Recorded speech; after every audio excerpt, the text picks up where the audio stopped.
सरकार में डायन महंगाई बनी घर जमाई। भारतीय जनता पार्टी की हार, महंगाई और बेरोजगारी पर वार, यही एक रास्ता है। महंगाई और बेरोजगारी के चलते, और ये कल संसद में गृह मंत्री का जवाब है, 26,000 लोगों ने 3 साल में मजबूरन आत्महत्या कर ली। साथियों, मोदी सरकार, धामी सरकार, जब ये दो शब्द जबां पर आते हैं तो अपने आप खाली जेब में हाथ चला जाता है। हर उत्तराखंडी एक ही बात दोहराता है, एक तो आमदनी कम कर दी कम, ऊपर से दिया महंगाई का गम।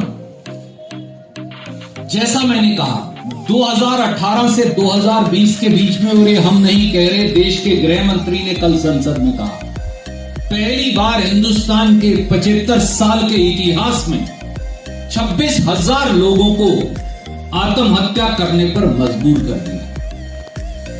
आज सुबह ही एक जूता व्यापारी की खबर आ रही थी, उसने जहर खा लिया, पत्नी आईसीयू में, और कहा कि मेरी मौत के लिए प्रधानमंत्री जिम्मेदार है, क्योंकि धंधा चौपट है। भारतीय जनता पार्टी केवल हार से सबक लेती है। भाजपाई अहंकार केवल पराजय से टूटता है। बीते दिनों में देश ने देखा कि किस प्रकार पड़ोसी राज्य हिमाचल, महाराष्ट्र, कर्नाटक, पूरे देश में जो उपचुनाव हुए, वहां भारतीय जनता पार्टी को करारी हार मिली और कुछ हद तक कमर तोड़ महंगाई पर जीत मिली, और मजबूरी में थोड़ा ही सही पेट्रोल डीजल के दाम कुछ घटाने पड़े। और एक बार फिर मोदी सरकार, जैसे ही उत्तराखंड का चुनाव संपूर्ण होगा, गिनती पूरी होगी, जीडीपी बढ़ाने की तैयारी में है। जीडीपी क्या? जी से गैस, डी से डीजल और पी से पेट्रोल। एक बार फिर मोदी सरकार चुनाव के फौरन बाद जीडीपी बढ़ाएगी। उसका एक ही हल है, भाजपा को हराइए और महंगाई को भगाइए। मोदी धामी सरकार में तो लोग चाय का एक प्याला भी अब सुकून से नहीं पी सकते। 130-40 की चाय भी अब 400 रुपए की हो गई है। वो दाल हो, चना हो, राजमा हो, टमाटर हो, प्याज हो, सब्जी हो, हर चीज गृहिणी के बजट से, घर के बजट से बाहर हो गई। एक तरफ तो देश महंगाई की आग में झोंक दिया गया, तो दूसरी तरफ भारतीय जनता पार्टी की संपत्ति 550% बढ़ गई। 2014-15 में जो संपत्ति 780 करोड़ थी, वो 2020-21 में बढ़कर 4,850 करोड़ हो गई, यानी 550 करोड़ का इजाफा। एक तरफ तो आपका बजट बिगड़ गया, एक तरफ तो आम जनमानस लुट गया, दूसरी तरफ मोदी जी के हमारे दो मित्र जो हैं, उनकी संपत्ति हर रोज 1,000 करोड़ रुपया बढ़कर लाखों करोड़ हो गई। इसलिए भारतीय जनता पार्टी का मूल मंत्र तो यह है, पूंजीपतियों को सींचो और नौकरी पेशा मध्यम वर्ग और गरीब से खींचो। भाजपा निर्मित जो महंगाई है, उसके कुछ सिलसिलेवार तथ्य मैं आपके समक्ष रखना चाहता हूं। पहला, भाजपा राज में अब थोक महंगाई 12 साल में सबसे ऊंचे पायदान पर है। पिछले 12 साल में अब थोक महंगाई सबसे ऊपर बढ़कर 14.3% हो गई। लोग करें तो क्या करें, खाएं तो क्या खाएं, बनाएं तो क्या बनाएं, जिए तो कैसे जिए। पेट्रोल डीजल पर अकेले एक्साइज ड्यूटी लगाकर मोदी सरकार ने 7 साल में 24 लाख करोड़ रुपया लूट लिया, आपकी जेब काटी। और अब चुनाव के बाद फिर पेट्रोल डीजल के दाम बढ़ाने की तैयारी है। कांग्रेस के समय की अगर एक्साइज ड्यूटी 2014 की भी अगर आज लगा दें, तो आज ही नैनीताल में पेट्रोल 26.5 रुपया और डीजल 25 रुपया कम हो जाएगा। सच्चाई ये है।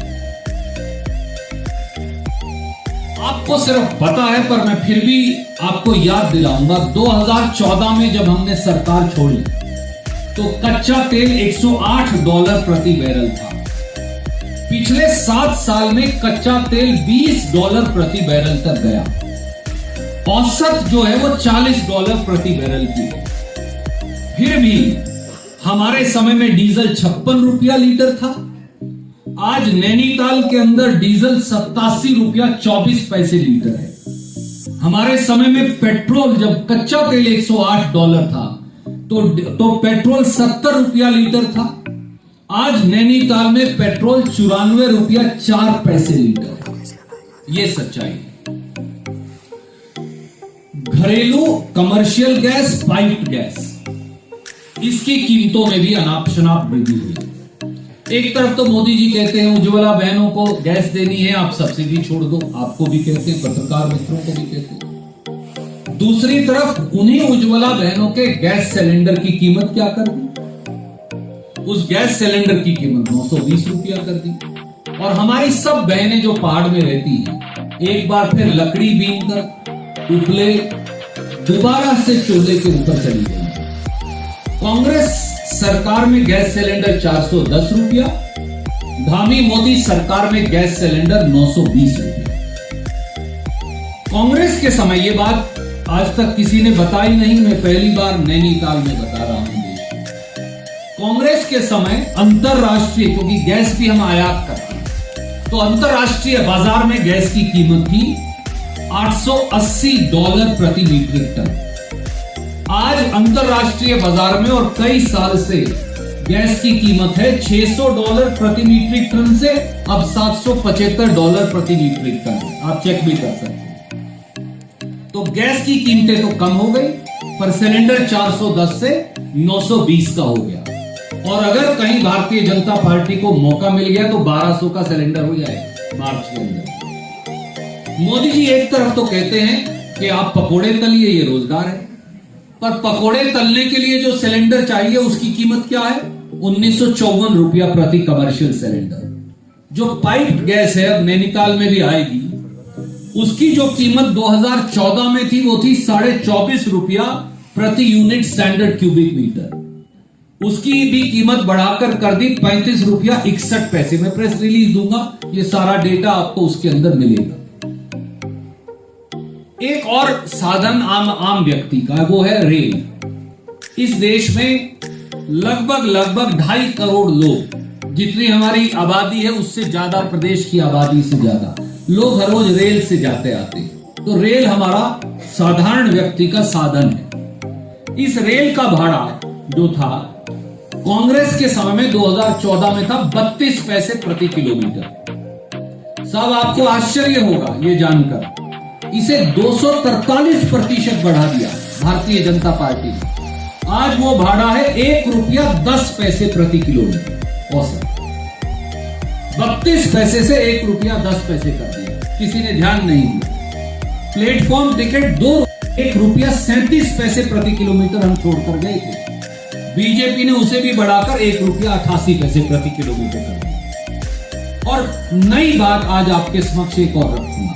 1 जनवरी 2022 से मोदी जी ने 10 चीजों के दाम बढ़ा दिए। जो कुछ पत्रकार मित्रों ने तो लिखे, 1-2 के, कभी किसी ने इकट्ठी सूची नहीं बनाई। मैं वो आपके समक्ष एक लाइन में रखूंगा। 1000 रुपए तक की कीमत वाले कपड़े वो कौन खरीदता है? आप और मैं, मध्यम वर्ग के लोग खरीदेंगे। तो 1000 रुपए तक की कीमत का कपड़ा खरीदेंगे तो उस पर जीएसटी टैक्स बढ़ाकर कर दिया 5% से 12%। यानी रुमाल खरीदो, तौलिया खरीदो, साड़ी खरीदो, टॉवल खरीदो, पैंट खरीदो, कमीज खरीदो, अब 5% से बढ़ाकर टैक्स है 12%। जब हमने विरोध किया तो बोले अच्छा 31 मार्च तक नहीं लेंगे। आप चालाकी देखिए, 31 मार्च के बाद फिर ले लेंगे। चुनाव खत्म, दोबारा कपड़े पर टैक्स। दूसरा, जूते और चप्पल। अगर 1000 रुपए तक का जूता चप्पल खरीदेंगे तो अब मोदी सरकार ने, भाजपा ने 5% से उस पर टैक्स बढ़ाकर 1 जनवरी से, वो तो कम भी बात मुलतवी भी नहीं किया, 12% कर दिया।